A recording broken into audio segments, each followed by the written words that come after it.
Welcome to Small Talk, where each week we sit down to discuss the sermon-based small group questions at Wallula Christian Church.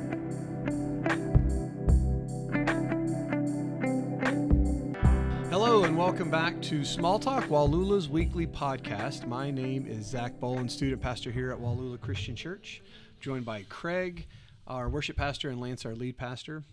We are glad that you're with us today. We're back. It's officially a thing. We started last week, and now it's the second week. We're consistent. We're consistent. When does consistency? When does that kick in? It comes after the second once time, and you're like, we'll see. You know, Twice, evidently. Two times makes consistency. Good enough. We're back on, and it's up and running.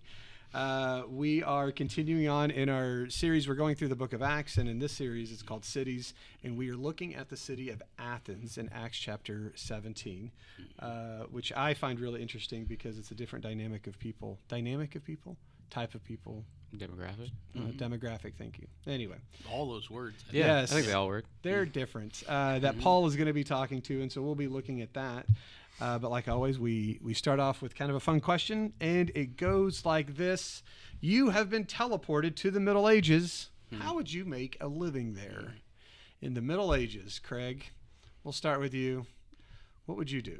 Well, here's what happened in my brain when I read this question. My first thought was I would be, just like you said before we started, like a preacher or whatever. Right. Because that's what I'm doing now, and that makes sense. And then I was like, well, what jobs were available? What did people do? And it was like farming and blacksmithing, like those types of things. Right. And then I started maybe just like going too much into this question, and it was like, well, if I'm like teleporting, could I bring like modern day skills and knowledge into the Middle Ages and make that like, because you could be like a teacher, and you know, bring in like the modern knowledge of like what we have now. You're getting me. I'm now thinking. I did not think about this enough. Now I'm starting to think about counters with to like farming. You would have the knowledge to like build better tools. And like I don't have that knowledge. Use fertilizer. Exactly, stuff like that. Yeah. Whether it's like planting in a certain season or whatever. I don't know. See, I'd be terrible at that. Like Nate Bargatze, the comedian, has this bit where he's such like, a perfect bit for it. If I went back in time, you know, I'd have my cell phone and I'd say, "Look at this," and then they'd ask, "How does it work?" And I don't know. You know, to everything. That would be my answer to everything. You know, because I'd be like, well, have you guys? Let me tell you about vehicles. Yes. Be like, I don't know anything about it. It's going to be amazing, though. Yeah. So I'd probably just do what I do now. Musician or preacher Bard of sorts. Is that what they call it? Bard? I don't know what word you're saying. Yeah. It's like a musician. It's like a bard, someone who plays little...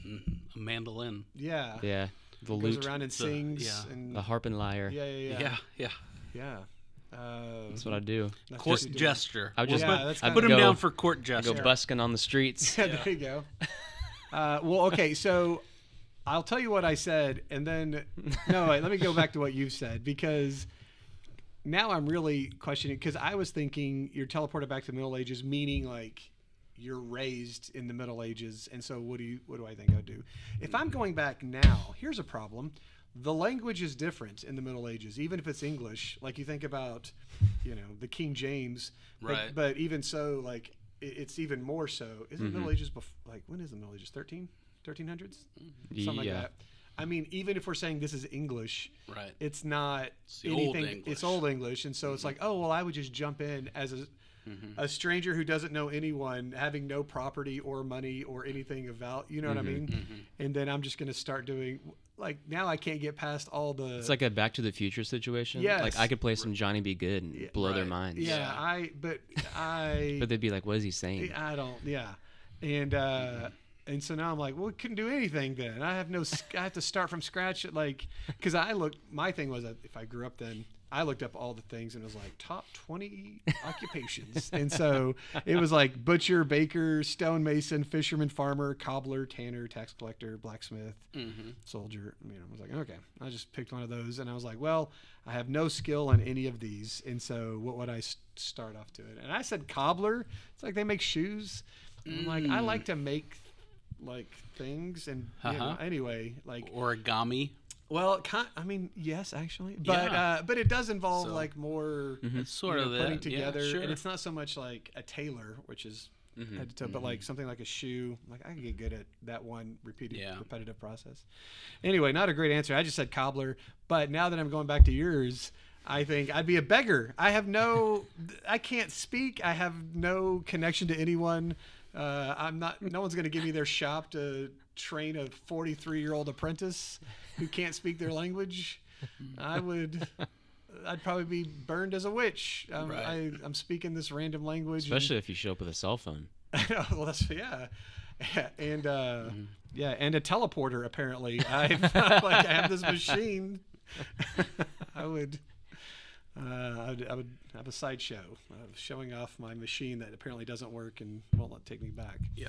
Anyway, I guess you could think about it in different ways, but if I'm not killed right away and it's not begging, I'd say cobbler. Right. I would like to learn that.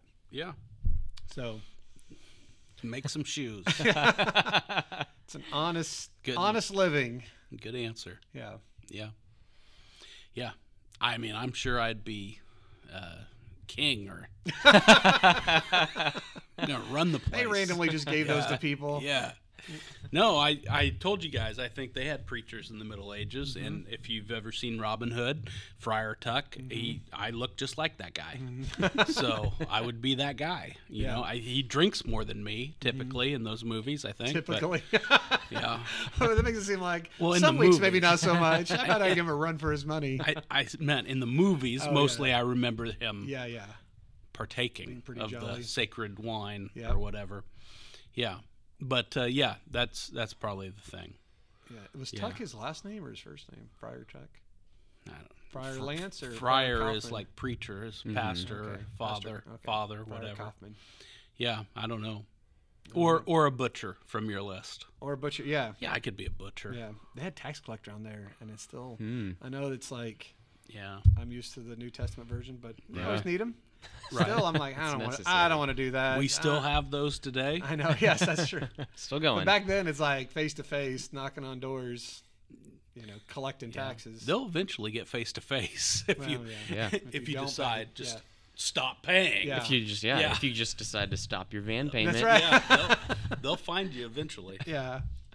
Well, there you go. So that's what we would do if we were in the Middle Ages. What did you say again? A bard? You'd play? You said that. Well, because that's what you said. I mean, that's what you're describing. Yeah, I just go around and play my mandolin. Yeah. See, Zach just wants to prove that he could fit in with a the bard, language. a cobbler, and a friar. Yeah. That's what we would be. Butchering friar. A butcher friar. Oh, yeah. One or the other. Butcher's done too. I did read when it was talking about, there's also a tanner, like, so you tan the hides. Skin the Yeah. But tanners and that's butchers, ugly, they both were like, they would have to be regulated even back then because of the smell and all the extra trash that, the gunk. So they would have to make sure that their stuff was put away, like that they was carried out. Right. I'm like, that's too much work. I'll just be a cobbler. Yeah. Zach, you're kind of a terrible example for these questions. because I take them seriously. Yeah, we don't expect any research to be done. These are just for to fun. answer the icebreaker question. This is fun for me. Yeah, you're like, here's the fun question. I spent 2 hours. Yeah. This is the right way to answer the fun question. These are the regulations that butchers had to meet in the Middle it's Ages. A bard. Yeah. It's fun for me. Yeah, I say, I want to be a musician. You're like, actually. I know. Well, that's not a thing. You got to pick a certain...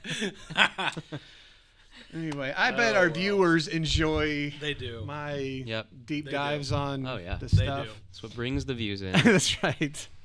All right. Well, we're going to move on. All right. So we are in Acts 17, the second part. We're looking at when Paul went to Athens.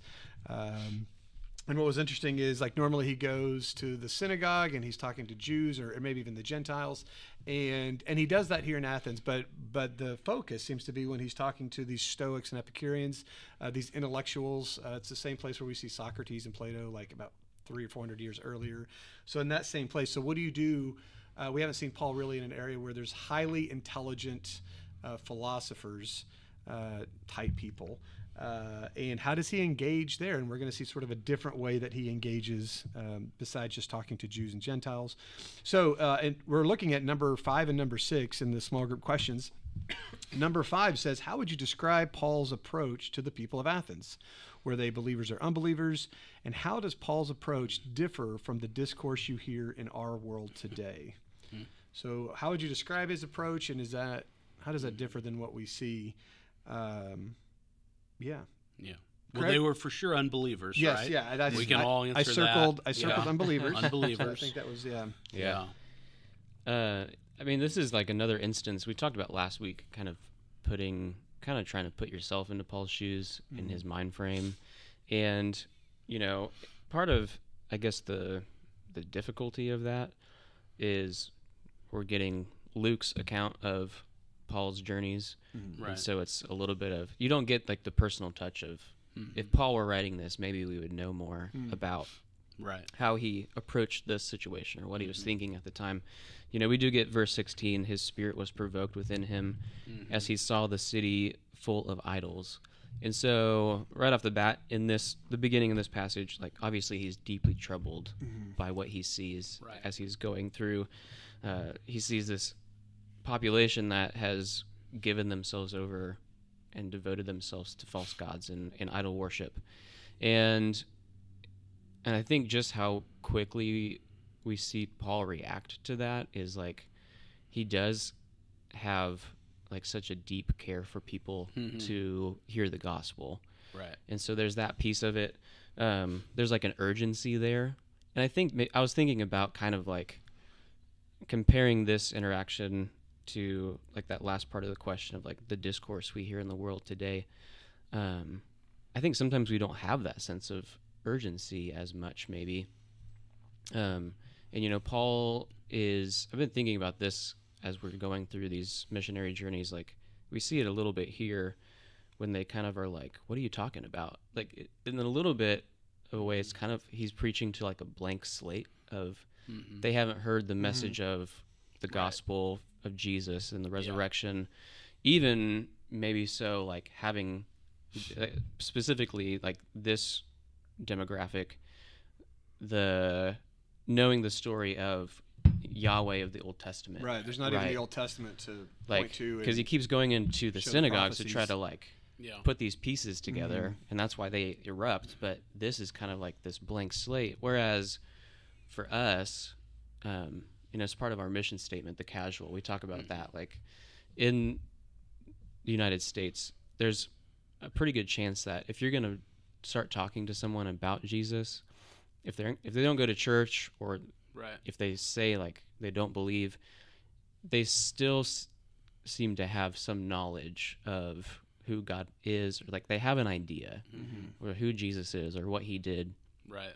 And I think that's the difference of what we see Paul doing right here versus this is like he met them with urgency and he wanted to tell them about Jesus. He really cares for these people, and we don't get all the details, but like I just kind of imagine like they're soaking this all in, trying to figure it out. Right. And a lot of the times we can think about, like you mentioned on Sunday, the keyboard warriors, or like things can get so like heated on like just arguing online and pushing back on each other, and like I don't know, they have this blank slate. So I'm just kind of imagining like they're just trying to soak it in at first, and we don't really get that as much because people get so up in arms about standing their ground and not being like gracious in conversation. And so that's kind of what I was thinking about through this interaction. But yeah, just how quickly Paul like looks at the landscape of what's going on in this town, and he's like, I have to stop and do this kind of thing, I think that's one of the biggest things that I gleaned from it was just like how important this was to him. Yeah. Well, it's funny because we actually referenced this sermon, a youth group on Sunday night. We were talking about wisdom, and and it talks about in the Old Testament, above all else, seek wisdom. What am I trying to say? Though it may cost all you have, get wisdom, get understanding. And we're talking about like, why is wisdom so important? And we reference this sermon because it's like Paul comes into an area that is totally pagan, idols all around, and it's like, what do you do? And it's easy, kind of like with the keyboard warrior aspect of like, I'm going to go in and tell them why they're wrong. I'm going to go in, but you don't see that at all. The approach that you really see from Paul, like even though in 16 he's greatly distressed, he starts off and he is going to, if they're all about reasoning and logic and philosophy, then he's going to meet them where they're at. And he's like, well, let me try to reason with them. And he actually starts off, almost compliments them, and he says, hey, I see in every way that you're very religious. And it's like, well, and he's, saying that about them, not as like in his mind, a good thing. Like, yeah, you're very religious with your, did you say there's thousands? Like how many of those? It depends who you listen to, but some people say up to like 2,000. Yeah, these idols of these gods that they're worshiping, and so he's like, okay, I'm gonna go in through where they are in their culture. If this is what they I think is important, then I'm gonna start there, and I'm gonna sort of springboard off of that. He also goes, he quotes their own pagan poets, so he already knew about their culture, and he uses their own. Poets when he's trying to defend who God is, when he quotes, for in him we live and move and have our being, and we are his offspring. And so he put in the work to show that he knows who they are and even their background. So I just thought it was really interesting that Paul, although he was greatly disturbed, he goes to great lengths to connect with his audience where they're at. So he uses reason. He uses their culture, their poets, the geography of where he is. He uses everything he can to try to connect with them. And I can't remember if this is actually in here. Oh, the word discourse. How does Paul's approach differ from the discourse you hear in our world today? He genuinely wanted to talk to them, and he genuinely wanted to connect with them, and not just tell them what he thinks or tell them why they are wrong, but to have this conversation because he ultimately cared about them. And so just even like, how does it differ from the discourse you hear today? I mean, you don't think about the word discourse being it's usually a one-sided, well, here's my article about, here's someone, refuting. And before he even started talking to them, you could tell that his passion of wanting to connect them to God had connected him to had made him think, how can I connect to them at best? And so, using what works best for them in their own context, I think was a really powerful thing. Yeah, the thing that stands out to me the most is that Paul had this, and you guys have addressed it really, that Paul had a real love or concern. He wanted to win these people over. He wanted them to see Jesus and how much Jesus cares for them and the difference that Jesus can make for all of eternity. He really wanted to reach these people. And I just think in our world, we're such a throwaway society. And that, started, I used to hear old people when I was a kid, we don't, just throw stuff away now. You just buy something new. You don't fix anything or repair it or save it, and we do that with stuff. But somewhere along the line, we got there with people, because now there's you're right, Zach. There's not a discourse. It's not a conversation, and it's because we're most concerned with being right, I guess. But we've really lost the desire, or maybe we think it's not possible to change somebody's mind. I mean, we're not trying to persuade any longer. It's just we want to be rid of you. We just want you to go away. It's kind of like social media gives people like that ability in quotation marks, because you can unfollow or unfriend, and then it's kind of like they're just wiped out of your life. And it's over. Right. Well, I think with the political discourse today, it's like, oh, we gotta, we'll lock everybody up, or we're, you see people say, well, if so and so is elected, I'm moving out of the country, right? And we just our attitude isn't I want to give you the 5 best reasons to vote for the candidate I support. I want to tell you that, I'm right, and then you need to go away somewhere. We just want to be done with you.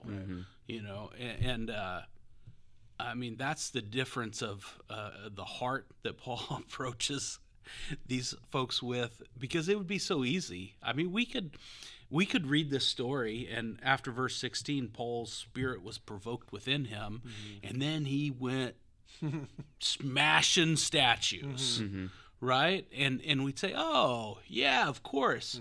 And sometimes we think, well, maybe he should have had a more righteous anger about the situation and the attitudes of these people, and just don't stand for it at all. And I've been reading this book called Unoffendable, and the idea is, we as followers of Jesus, we need to be offended less than others, right? And that's the big idea, or whatever. We need to love and not be angry. And sometimes people will come to the defense of anger in Scripture by saying, well, Jesus, he overturned tables in the temple, and he had this righteous anger. And maybe anger is the only emotion where we try to defend it, and we don't say, well, yeah, but he's Jesus. He's God. God has rights that you do not have. And it's not so much the emotion that we have to bar, but in Scripture doesn't say don't ever get angry, but Scripture does say don't sin in your anger. Scripture says, okay, now figure out how to manage that anger. And so I think that's what Paul did, right? He didn't just smash statues and destroy things and stomp up and down and say God is coming again and he's going to make you pay. He tried to reach these people with the love of Christ. And, we have to change the way we converse with others to really have a desire to reach them, to build a relationship with them. I use the word reach, and what I don't mean is convert even, but to have a relationship with people, and it's through that relationship, the Holy Spirit, God, Jesus is going to work through that, and that should be the goal of every believer, to allow him to work through us. But we should want to know and to care and to have a relationship with people. And I think, we talked about this Sunday that, Paul invested the time, into this before he shows up on Mars Hill. He invested time in reaching, and they, had developed some questions and asked, what in the world is this guy talking about? And because he had invested in the synagogue and the marketplace and, put in that effort. Yeah.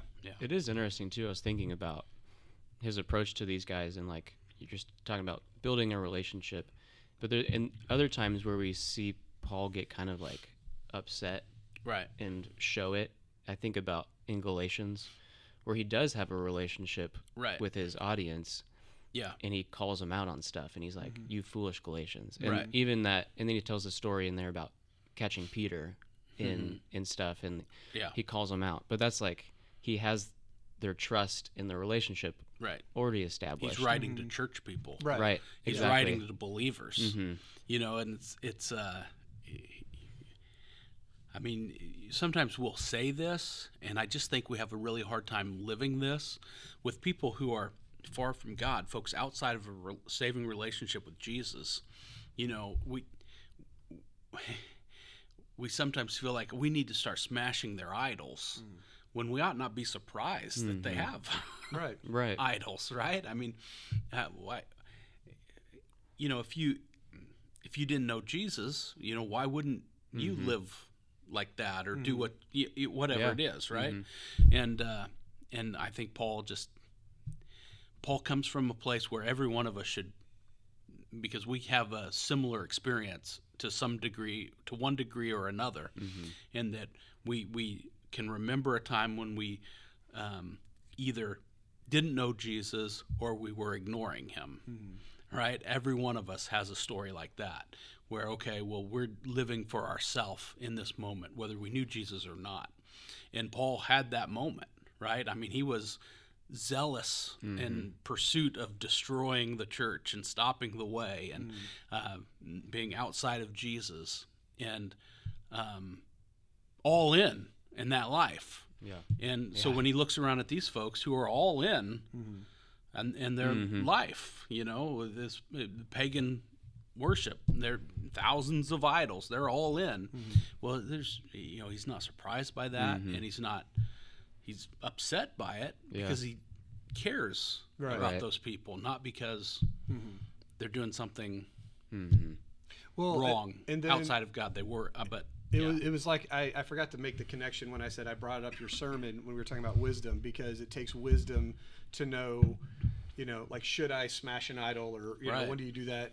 For an example, but there were times that he called out people, and then there's times when he like gently tried to persuade, and using, you know, what he knew about them, he went to where they were. He was, you know, very gracious in this, you know, debate back and forth, and and so but having wisdom to know the difference. And it's kind of like, you know, thou shalt not judge, and it's like, I get that, but also it's not talking about you know, if there's a brother who is in sin or whatever, then for sure, to say this is wrong because the Bible says it's wrong is totally justified, right? But we don't do that every time for everyone at all times, because anyway, it takes wisdom to, and Paul wouldn't leave them there. You know, it's not the idea of, hey, he didn't smash the idols. That doesn't mean he accepted the idols. His spirit was still stirred about that. And in a few chapters will be in Ephesus, and he has believers bringing out all their magic stuff, all their potion books or whatever, and burning them, right? Forget about that. Because we got to get rid of this stuff. And so it's not that it's okay or that we just live with it, but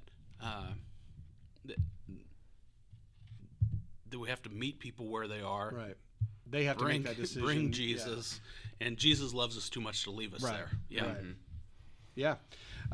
So continuing on with that, in number 6, it says, how does Paul describe God in this message? So Paul decides he's going to have this conversation with these philosophers, but he's not going to use Scripture. He's not going to go to the Old Testament and show like these prophecies that have been fulfilled and how Jesus is the Messiah, because they don't have that base reference. And so how does Paul describe God to people who've never heard of God, have no context for the Old Testament or anything like that?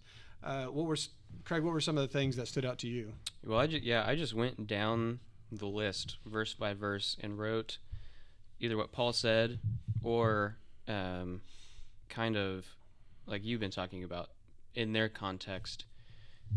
It ends up comparing God to the idol worship and what they are devoting themselves to. So I'll just go through it real quick. Verse 24, he starts and said, God made the world and everything in it, so he is creator of all. He says, Lord of heaven and earth, so he is above all other beings. He is superior, outside of time and space. And then verse 25, not served by humans, so he doesn't need sacrificial worship at this time. He's self-sufficient in his own being and who he is. Verse 26, that's when he starts talking about God being the creator of Adam, so creator of humanity. And then he goes on to talk about how God is the one that has determined the course of history, and so he's talking about his sovereignty.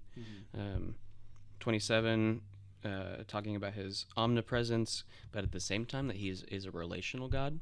And that's a huge one compared to like pagan worship.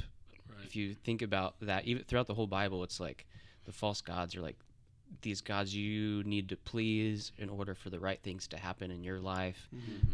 But God is like someone that you can approach, and because of the resurrection, like have a relationship with. And almost always when the gods showed up, it was bad news. Yes. You know, it's like a Godzilla movie, right? And it's like we haven't done enough to please or whatever, to keep them away more than invite them near. 29, God is not material, so that's a huge point in refuting their idol worship, because he looks around and it's right in front of him, but God is not a material like right in front of us kind of God that we see. And then 30 to 31, he talks about the coming judgment, but also along with that, you get the resurrection and God's plan for restoration and making all things new. Right. And so, like, Paul he's really smart. And I think this is such a, like, pointed, just like, what am I trying to say? Example of that is, like, he goes into this context and he's like, I know what I need to do. Right. And it's just this apologetics of who God is. And it's like, I mean, it doesn't take long to read it, but it is packed full of the theology of who God is. Right. And it keeps pushing against what they are worshiping and what Paul sees around them. And I'm just like, he's a genius. Yeah. Right. Right. It's very subtle in that, that kind of is introduced by saying, oh, there's these philosophers, these Epicureans and Stoics. And then when you walk through this, and I'm not smart enough to explain it very well, but when you walk through this, there are just these subtle nudges in each direction. Like you kind of believe this, and look who God is. Yeah. And then he rubs it up against the other one and kind of plays them against each other. And it is very subtle, but he makes room for everyone in the message. Yeah. And and it's just crazy that we're reading this 2,000 years later. Yeah. Right. And it still really hits. Yeah. Right. And hits on things in our culture that Right. we could bring this message Yeah. and be like, this is who God is. And it's like, Well, that's what I was thinking about, because you had sort of the same points I do, but I was also thinking about what does that mean for us, just sort of foundationally. So, like, and these are not my ideas; these were from I read these before, but like when it says God is the origin of all things, like in verse 24, He made the world and everything in it. So if we already know that He's a creator, then one of the things is all we have to do is look at each other and think, okay. If God was just a force, right, like in Star Wars, you can't create something that you don't already possess. And so, like, what makes us unique, what separates us from animals, and their ability to love and empathy and creativity and all this stuff. So that must mean that if God is the creator of all things, He must also be personal and loving and creative. And so just by saying He made everything points to also His character. When we look at the character of people. If He's the Lord of heaven and earth, like with a Lord tells you what to do. A Lord is in charge. They determine what is right and wrong, good and evil, and so He's the moral authority. He determines what is right and wrong, not us. Right. And then also isn't served by human hands, which I thought it almost to me seems like a nudge, because all we're seeing is just idols everywhere that have been carved by human hands, right? And He goes, He isn't served by human hands, and He gives life and breath and everything. He's already self-existing and self-defining. Like when you look at the gods and goddesses that they worship, it's just them looking at themselves and thinking, well, what do we like? Well, we want them to be strong, so we just give them muscles, and we want them to be fertile, and so maybe different, organs for that, and for brains and everything else. And so we just think like, what would be really cool, and then they just would make that, but it's just a reflection of them. Right. They're just turning it back and saying these are the things we like, and God's saying no. He's not served by human hands. He's already outside of this, self-existing, self-defining. And the cool part is, which I think is one of the biggest things, is kind of at the end, which you talked about, is He created the nations to live on the earth, having determined the periods and boundaries of their dwelling place, that they should seek God. And the main thing is, like, man, He did not just create you, spin the earth and then walk away, but He desires a relationship. He has a purpose for you, of how the nations will rise, but also, like in verse 27, God did this so that they would seek Him and perhaps reach out to Him and find Him. And that was really crazy, considering, like you guys said, their relationship with the gods that they had was more of a fear one. We have to appease the gods. It's like, oh, what if we upset this god? Well, let's make a statue for them. And this one is more like, no. He wants you to find Him. There's a personal relationship. And so each of these things, it took someone holding my hand to walk through this, to be like, okay, this is fine. He made the world and He's the Lord. And it's like, oh, well, what does that mean foundationally then? What does that mean as far as the truths that we follow? And man, they're just such huge building blocks about who we are, about our own identity, about our approach to God, about who He is. I wonder, this is, like you said, Luke's summary of it. Right. And so I wonder how much of that is summarized and how much of it is word for word. But right. But it's still pretty fascinating. I get excited specifically about the Athens one just because, in your mind you think about these great philosophers that have come before, and then you're like, what would happen if Paul went to that place? And like, here we go. We have Paul going to a really famous place that has a ton of history, and we have like the greatest missionary ever to live going up against some of the greatest minds of the time. And how does that go? Right. And there was one quote that I didn't get to say before, but I really liked. I found this in one of the commentaries, and it says, if your audience is antagonistic, this is talking about using wisdom. If your audience is antagonistic, you should draw the listeners in. Your purpose is not to persuade, but to generate interest, to generate further discussion. Right. And so we see Paul doing that, not like laying the hammer down and saying, this is what you should believe and you're all wrong, but provoking their interest. And sure enough, we see them, some of them, waved them off, and some of them wanted to know more, and then some of them even believed. And so Paul does that gently, but also with a purpose, and does a great job of explaining to these unbelievers who God is, this God that they've never heard of. Yeah. That's different than all the other gods. Yeah. Well, just a couple things stood out to me. First, you said, Zach, this is Luke's account, and I wonder how condensed it is. And just as a preacher, I feel like we should say that this is a condensed message. I don't want anybody thinking, well, how come Paul can do this in 3 minutes? Yeah. That's all. And you take 40 week by week. Yeah. What is going on? No, this is absolutely condensed for.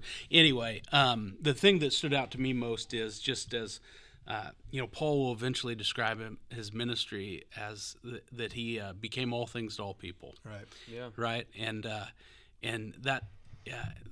that's what he's doing. I mean, I was studying today Ephesians chapter 1, and we don't need to go there, but if you go read Ephesians chapter 1, about the first 14 verses or so, and just count the number of times he says Jesus, or refers to him by the pronoun him or whatever, and it's like 20 times or something. I mean, just over and over and over and over, Jesus, Jesus, Jesus, and that's kind of what we expect from Paul, and you get here, Acts chapter 17, and it's like, where's all my Jesus? Right. Yeah. And the name's not used one time, not one time. It's like we've got these mutual friends, and their spouse is very meats and potatoes in their diet, and sometimes this one half of that couple will try to sneak in vegetables.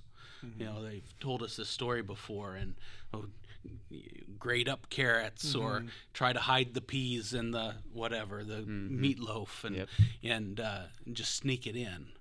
And I mean, that's you have to shake this sermon to get Jesus out of it, because he's just sneaking him in as creator and sustainer and redeemer, and oh, by the way, this is how we know the resurrection, and then he kind of boom, here's the resurrection, and everybody's eyes would have been opened, and we get the end of the story. Some scoffed and said ridiculous, and some were like, well, maybe we ought to hear a little more, and some said, absolutely, that's the guy I need to know, that's the God I need to follow. And that's what stood out to me, is just how what a unique method Paul uses, and kind of almost sneaking Jesus in. I know some people are going to be upset that I would describe Paul in that way, but he's just using a strategy to get them to hear who Jesus is, and kind of drops them on him at the end. So I think that's pretty cool. Yeah. And there's a few other questions I wish we would have gone on, but I just think at the end of it, when we see Paul, going to the synagogue, talking to the Jews, and then then he intentionally goes out into the city because he wants to have this conversation. This wasn't an accident. And so just kind of an exaltation to us. But what are we doing to go out of what we're comfortable with Right. In order to have these conversations, not just randomly being provoked on Facebook, but are there people in our lives? Are we engaging in culture that? Because you mentioned that too, like having these opportunities, continuing to engage with people, because eventually you'll be able to share your faith. Eventually you could speak to people's life and where they are, even if they don't know Jesus. But it takes getting out of our comfort zone and having those relationships. For sure. So anyway, well, hey, thank you guys so much. We are going to continue on with this series next week, but we're glad that you're with us. And look forward to talking to you next week.